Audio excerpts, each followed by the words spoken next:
درود شنوندگان گرامی، راغبان ادبیات،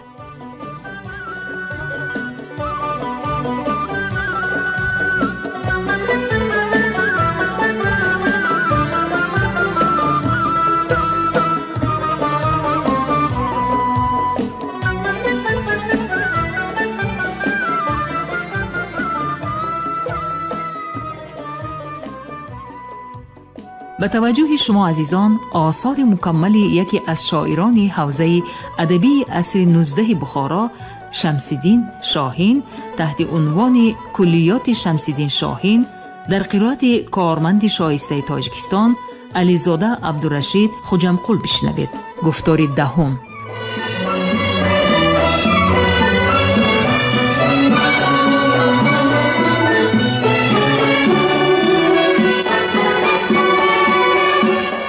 شناخت و بزرگداشت گذشتگان ملت یکی از عنصرهای افتخار وطنداری به شمار می رود. از این رو اقدام پرزیدنت جمهوری تاجیکستان محترم امامعلی رحمان در مورد رو آوردن به گذشته فرهنگ ملت در رابطه با درک مقام گذشته و امروزه تاجیکان در گسترش تمدن بشری شایسته تحسین است.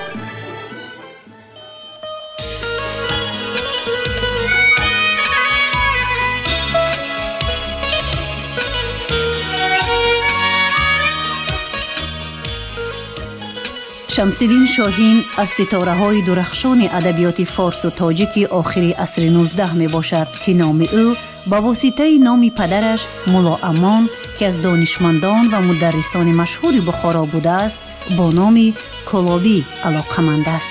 استاد صدرالدین عینی در نمونه ادبیات تاجیک چنین فرمودند: پدر شاهین مولا امان نام کلابی است. از وطن اصلیش به نیت تحصیل علم به بخارا آمده در اینجا توطن و ازدواج کرده. شاهین در بخارا تولد یافته و کسب و کمال نموده است.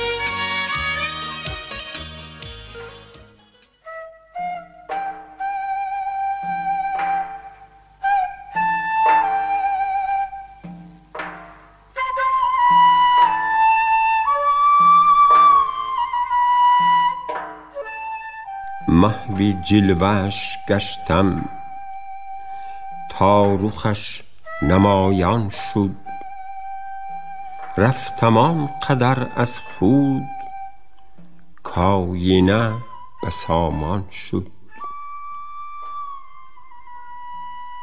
گریه نمی سازد منع این بساط دل، غنچه را کجا شبنم تگمه گریبان شد. اندک اندک این امید در پی ندامت رفت، پشت دست ما کم کم نذری زخم دندان شد. ریشه تا دواند تاک جلوگاهی انگور است، کوشش به عرض آمد آبله نمایان شد.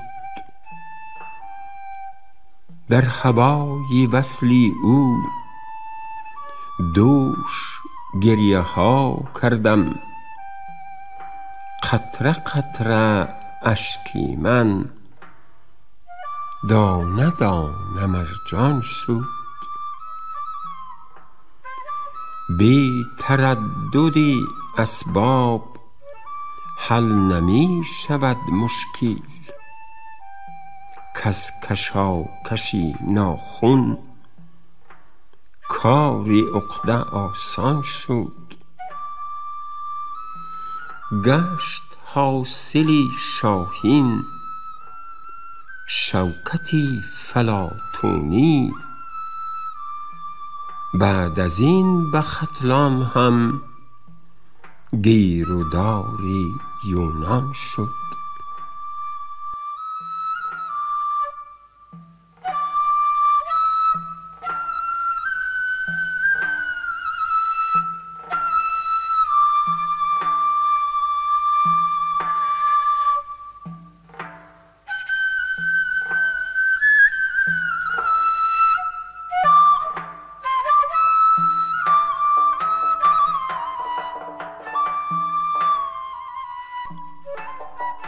گر دلم سوی خطو گه سوی گیسو می کشد،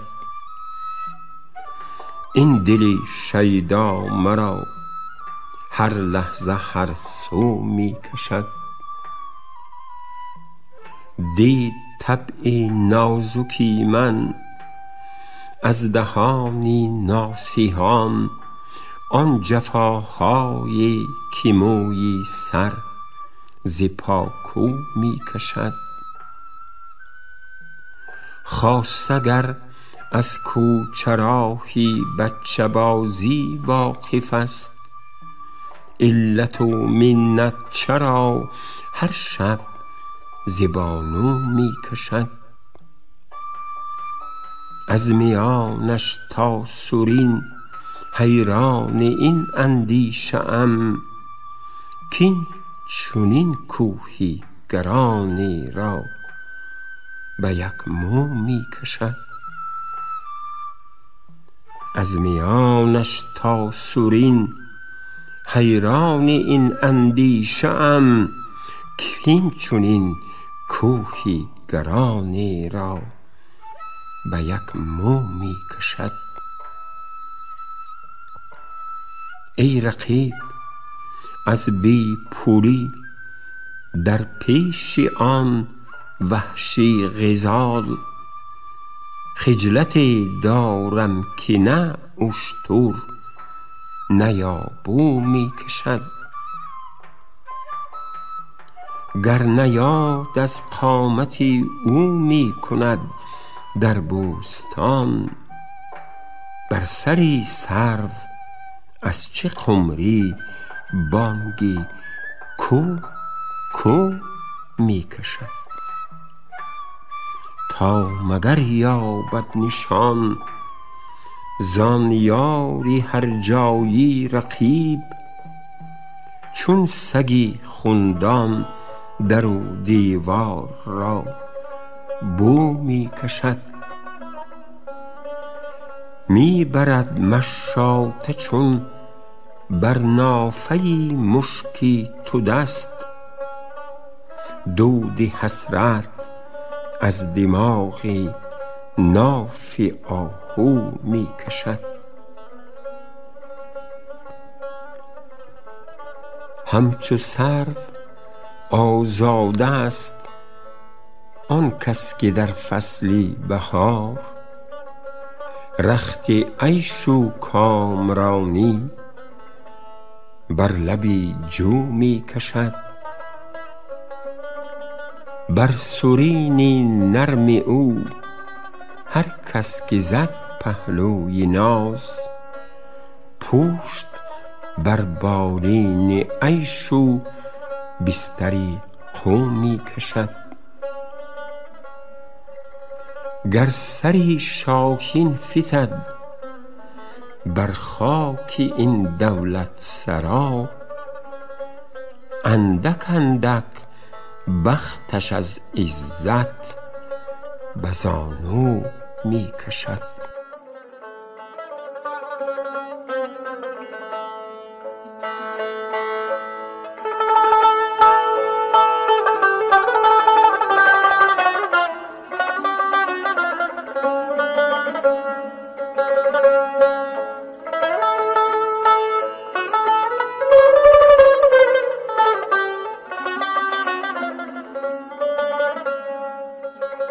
ای جان و دلی خلق به گیسوی تو بند، روشن ز رخی خوب تو انواری خداوند. از گیسوی دل بند کنی بنده دلی خلق، ای بنده دلی خلق بدان گیسوی دل بند.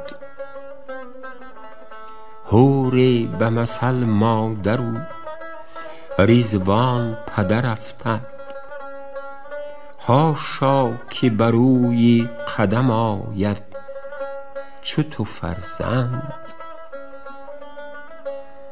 قند نبود چون لب شیرین تو در مصر، سیبی نبود چون رخ خوبت به سمرقند. تلخ است مرا کام دل از صبر خدا را، خوش کن به شکرخنده از آن لعل شکرخند. خرسندی پروانه به دیدار چراغ است،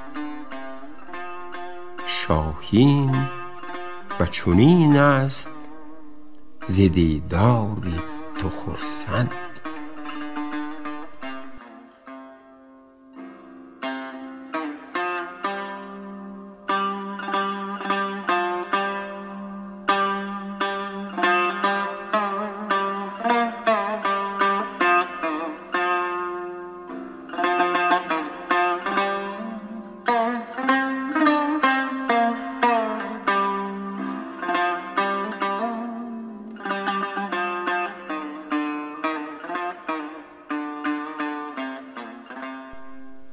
چشمی مستی تو به آهوی حرم می ماند، خطی سبزی تو به ریحان ارم می ماند.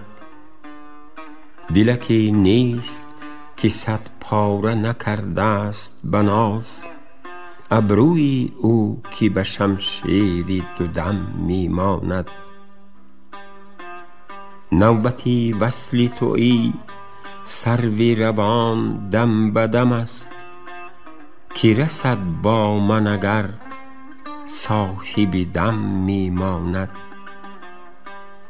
سنگی صد حادثه بر سر خورد از دست رقیب، به سری کوی تو هر کس که قدم می ماند. دل به میراث منی سیم بران خوش مکنی، که ز من ماند همین درد و الم می ماند. گر بماند ز من و یار به عالم نامی، نامی مهر از من و زو نامی ستم می ماند. نیست یک دم که به دامن نفشاند گوهر، چشم من بر کف ارباب کرم می ماند. هرگز آگه نشد از سر محبت زاهد، من ندانم به چی این کله ورم می ماند. گر مسیح از فلک آرد به تو پندی پدری، سخنی او به زمین با تو بلم می ماند. کفل و ساید و ساقت همه سیم است، چرا ندهی با من از آن سیم که کم می ماند. می کنی صلح به غیر پسر امروز و پگاه، کلفتی محضر و تشویش قسم می ماند. زندگی یکسره رنج است ولی آسایش مفت آن کس که در آغوش عدم می ماند. هر کسی رفت نشانی به جهان ماند از او، لیک شاهین ز من این یک دو رقم می ماند.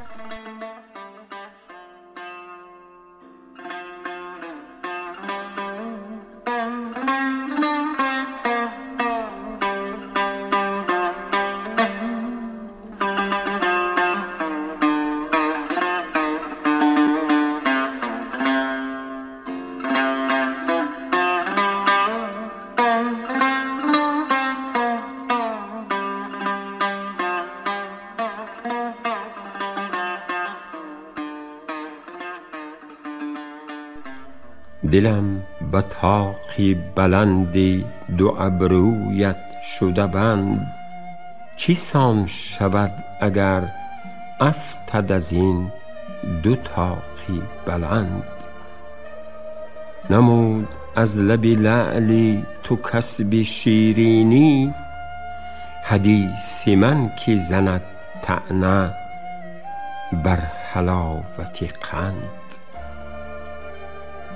فتاده حلقه گیسو بروی نرگسی تو، چنان که گردنی آهو کشد کسی به کمند. ز زلف بر دل من وحشتی دگر مفزا، که نیست حاجت خمچین زدن به اسب دوند. زبان دراز مکن بر دل من ناصح، که صد زنی نخلد بر زمین سخت کلند. به یک نگاه کند صید 100,000 آهو، شود سواره اگر ترکمن به پشت سمند. نهادند به کف نقد جان و دل و شاق، بگو که نرخی یکی بوسه از لبان تو چند؟ لبت به خنده فراهم شود بدان خوبی، که برگ لاله به برگ دگر دهی پیوند. دلی رقیب بجویی و یاد من نکنی، چه سود از آن که شود شاد غیر ما گیلمند. ز سرد مهری ایام پیکرم بفسود، خدای را به من ای آفتاب حسن بخند. زمانه بر سری شعر تو جان دهد شاهین، که شد به خدمت شاهنشهی زمانه پسند.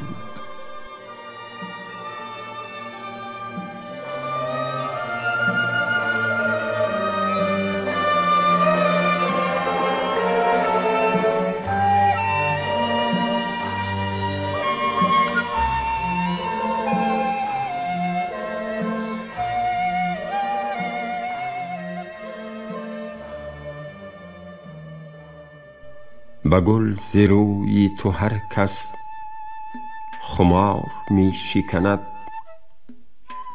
زمانه در نظرش نیش خار می شکند. لبی تو رونق آبی حیات می ریزد، خطی تو قیمتی مشکی تتار می شکند. تطاولی که از او رفت بر دل این همه چوب، ز شانه بر سری زلف نگار می شکند. حدیث وعظ کم از چوب دستی بر زو نیست، کزو شقیقه اسفندیار می شکند. کسی نزد سخنی حق مگر، که چون حلاج زمانه بر سری او چوبی دار می شکند.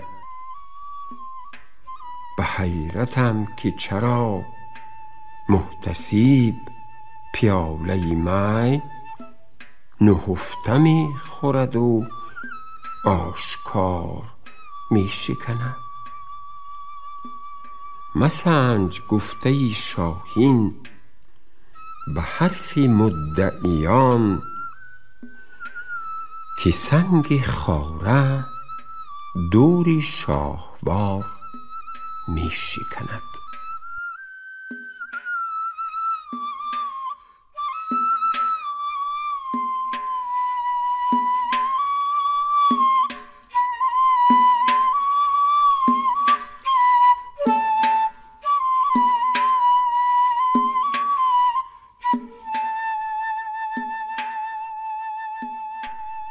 قدم زباری جفاهای یار می شکند،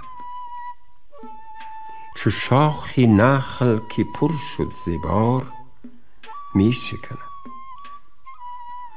خطی که می دمد از گرد لعل مشکینت، ز رشک بر جیگری غنچه خار می شکند. هزار کاری خطا سر زند اگر ز رقیب، یگان یگان به من آن نابکار می شکند.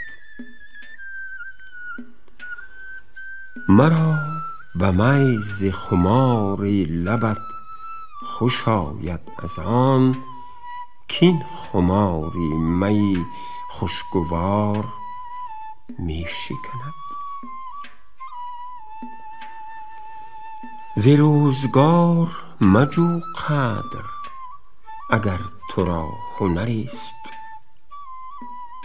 که قدر اهل هنر روزگار می شکند. نظر به چشمی حقارت به نقش خاکی من مکن، که صنعتی استاد کار می شکند. کدام تیغ که شاهین نست طریق جفا، دو دسته بر سرم ابروی یار می شکند.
کشیدیم شب و وصلت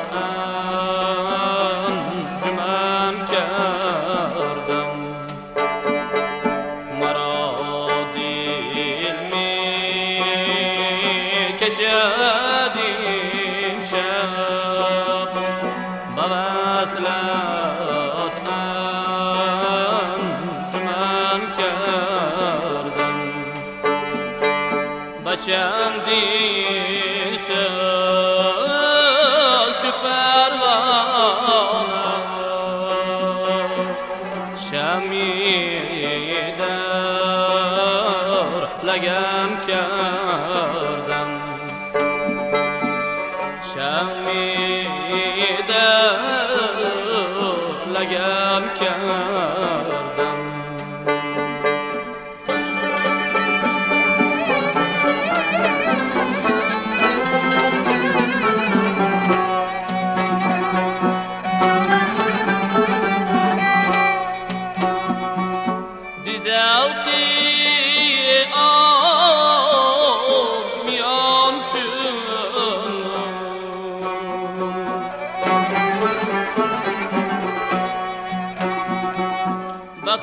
خطر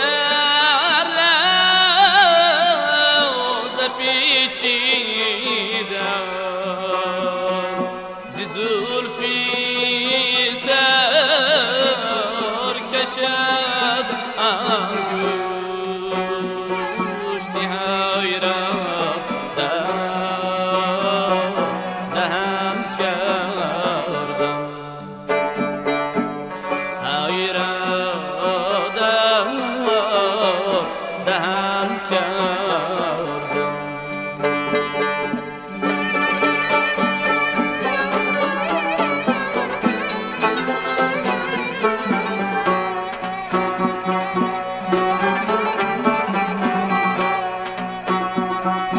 کشیده باد از میلایی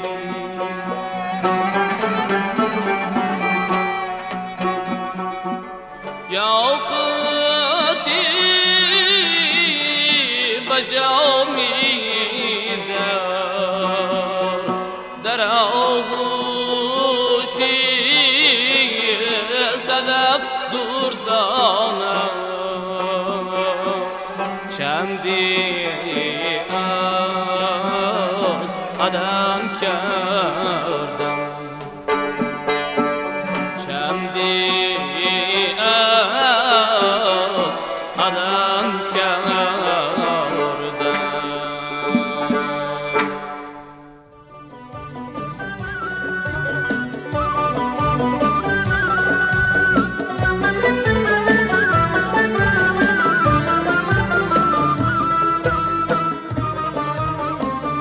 شنوندگان ارجمند، شما گفتار دهم را از روی کلیات شمس‌الدین شاهین در قرائت کارمند شایسته تاجیکستان علیزاده عبدالرشید خوجمقل شنیدید. کارگردان گفتار شیرعلی نغزلی، صدابردار کریم طالبوف. تا برنامه‌های دیگر روح والده، خاطری جمع و تندرستی تمنا می‌کنیم.